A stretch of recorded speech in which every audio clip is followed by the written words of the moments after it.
안녕하세요. 오늘은 정근식 교육감이 5.18 항쟁은 인권혁명이다 라고 써놓은 글이 있어 이렇게 오늘 방송을 켜게 되었습니다. 5.18 특별법은 5.18 정신에도 반하는 것입니다. 반드시 폐지해야 한다는 방송을 하고자 합니다. 인권이란 단어를 가지고 찾다 보니까 문재인 정부 시절인 2019년 12월 국가인권위의 임시정부 수립 100주년 기념으로 발간한 대한민국 인권 근현대사라는 책이 검색되었습니다. 2권으로 되어 있었는데 1권의 서장을 쓴 사람이 정근식 서울시 교육감입니다. 당시 동책의 발간 2원장으로 서장을 썼더라고요. 정근식 교육감은 민주화 유공자인 조희연 서울시 교육감이 있었는데 그분이 정규조 선생님들 특별 채용하다 처벌된 적이 있었죠. 그래서 보궐선거로다가 당선된 교육감입니다. 정근식 교육감은 5.18 유공자입니다. 좌파끼리 바톤 터치한 셈이 된 것이죠. 국가인권위원회는 2001년도 설립 법안을 만들어 놓고 2002년도 실제로 기간이 만들어졌습니다. 김대중 대통령은 2000년도부터 민주화 유공자 지정을 하기 시작해서 임기 동안에 약 4,000명이 넘는 사람을 민주화 유공자 및 5.18 유공자를 만들어줬습니다. 노무현 대통령 역시 5년 동안 4,000명이 넘는 사람을 민주화 유공자 또 수천 명에 이르는 5.18 유공자를 만들어줬습니다. 두 분은 나라를 이 대한민국을 두동강이 낸 좌파 대통령입니다. 무슨 한 달 전이네요. 배조구 사태 당시에 5.18 유공자 당사자인 정근식 교육감이 5.18 정신을 전국에 확대하겠다는 막말을 하기도 했죠. 그런데 정근식 교육감님 5.18 정신이 대체 뭔가요? 저는 아직도 모르겠습니다. 서울시 교육감이라면 적어도 5.18 정신이 뭔지는 국민들에게 알려줘야 되는 게 아닐까요? 청소년 인권을 탄압하는 것이 5.18 정신인가요? 정근식 씨는 특이한 관념을 소유하신 분이시더라고요. 역사적인 관념에서 이런 분이 어떻게 교육과까지 하셨지? 정말 나라가 걱정되는 상황입니다. 동책에서 이분은 보수가 집권하면 인권이 퇴행하고 김대중, 노무현, 문재인이 집권하면 인권이 발달된 것이라고 개변을 늘어놓았습니다. 이게 말이 되나요? 80년도 5.18 항쟁의 좌절을 딛고 87년 김영삼에서 김대중으로 정권 교체는 수평적 정권 교체라고 하네요. 좌파 김영삼과 좌파 김대중 두 분이 정권을 교체했으니까 수평적 정권 교체로 보나 봅니다. 김영삼, 김대중도 잘했다고 평가를 합니다. 좌파 역사관을 가지신 분이라 역시 다르시네요. 문재인 정부가 촛불혁명을 통해 정권을 잡은 후 87년 6월 항쟁을 촉발시킨 박정철이 사건이 있었죠. 태안본부 대공분실에서 불효의 사고로 죽은 것과 관련해서 탁 치니까 하고 죽었다 하는 유명한 말이 있었습니다. 그래서 그런지는 몰라도 남영동 치안본부 대공분실을 그 자리에 민주인권관을 건립하고 2019년도 문재인 씨가 거기서 기념 행사를 했다고 하네요. 정근식 씨, 좌파가 탱크데이를 꺼낸 이유를 알 수 있을 것 같기는 해요. 근데 5.18과 스타벅스와 탱크데이와 박정철이 무슨 관계가 있나요? 물론 박정철 씨 민주화 유공자 되어 있습니다. 억지로 깨맞추는 억지 주장, 억지 논리 아닌가요? 좌파 교육감님, 교육자 맞으시나요? 정근식 씨는 재헌헌법은 국민들의 인권을 보장하는 법적 기반이었으나 6개월 뒤에 제정된 국가보안법은 헌법에서 보장한 인권을 실질적으로 제한하는 규범이었다라고 하면서 국가보안법에 대해서 아주 부정적인 시각을 견지하고 있습니다. 인권 침해를 하는 국가보안법의 포로에 가까운 것이 한국입니다. 라는 말까지 했습니다. 정근식 교육감님, 5.18 유공자이신데 자랑 좀 해주시지 않겠습니까? 무슨 공적으로 5.18 유공자가 되셨는지 알려주신다면 진짜 추앙하겠습니다. 밝혀주시기 바랍니다.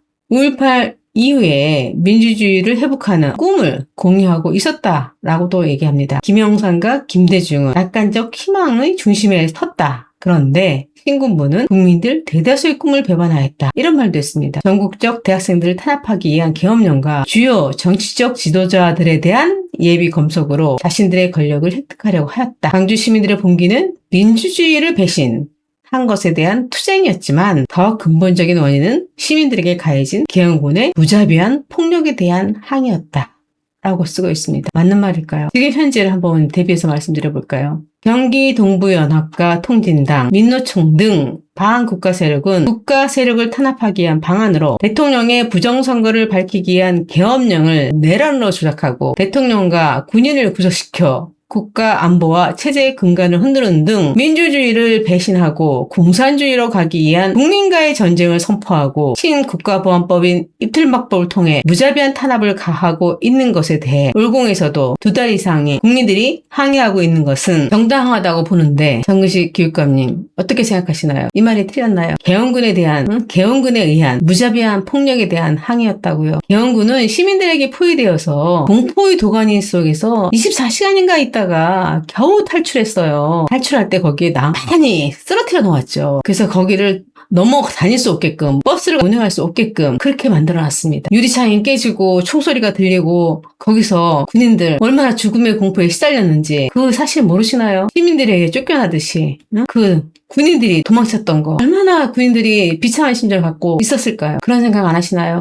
왜 이런 사실은 발표하지 않나요? 전남도청에서 무기 반납하라고 그렇게 많이 얘기를 했는데 무기 회수, 건의에도 총을 쏘면서 저항했던 사람들이 5.18 유공자가 되어 있어요. 물론 그분들 돌아가셨기 때문에 유공자가 됐겠지만 서도 말입니다. 이거 어떻게 설명하실 거예요?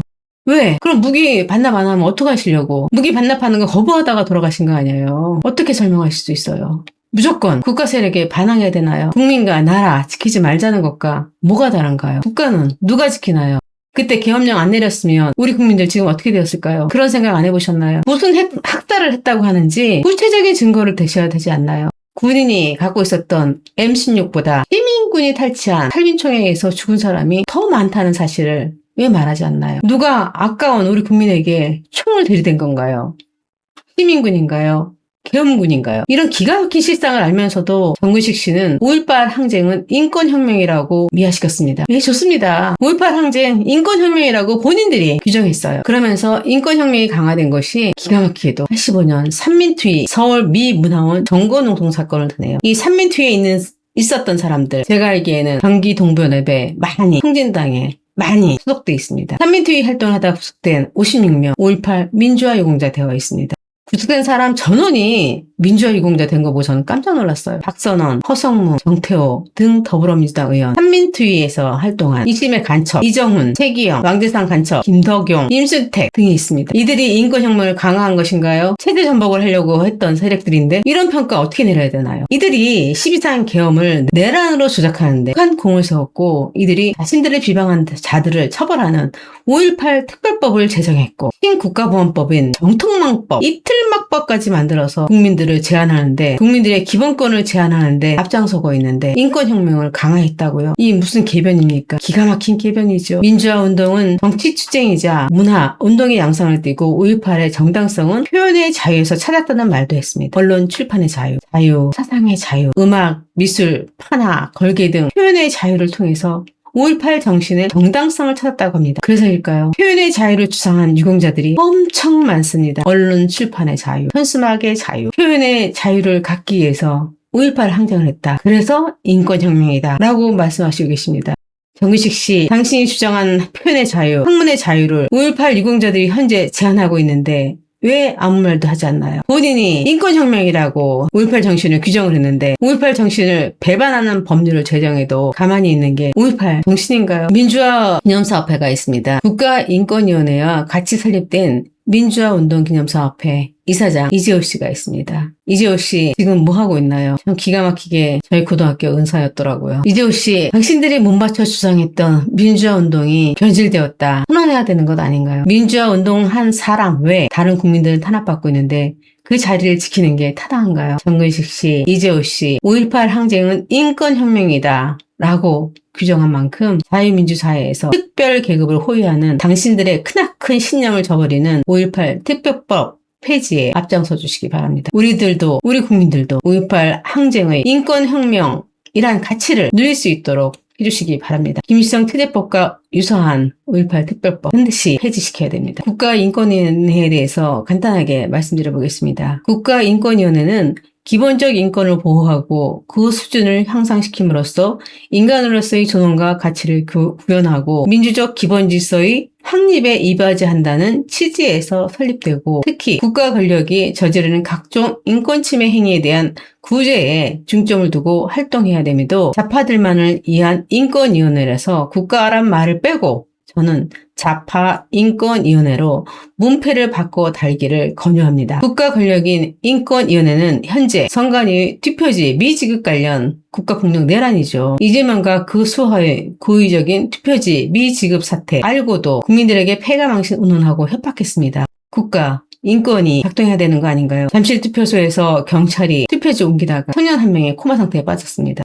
어르신 사지를 잡아당기면서 끌었습니다. 여성 바지가 벗겨지는데도 연행하려고 했습니다. 이런 무자비한 폭력이 행사되고 있음에도 입국다 하고 있죠. 우리 국민들 세금 내어서 국가인권위원회 당신들 월급 주고 있습니다. 뭐 하고 있습니까? 할 일 안 하고 본연의 업무를 하지 않고 다른 일만 하고 있죠. 우파들 억압하는, 통제하는 그런 역할을 하는 게 국가인권위원회입니까? 국가인권위원회 폐지되어야 합니다. 이상으로 오늘 방송을 마치도록 하겠습니다.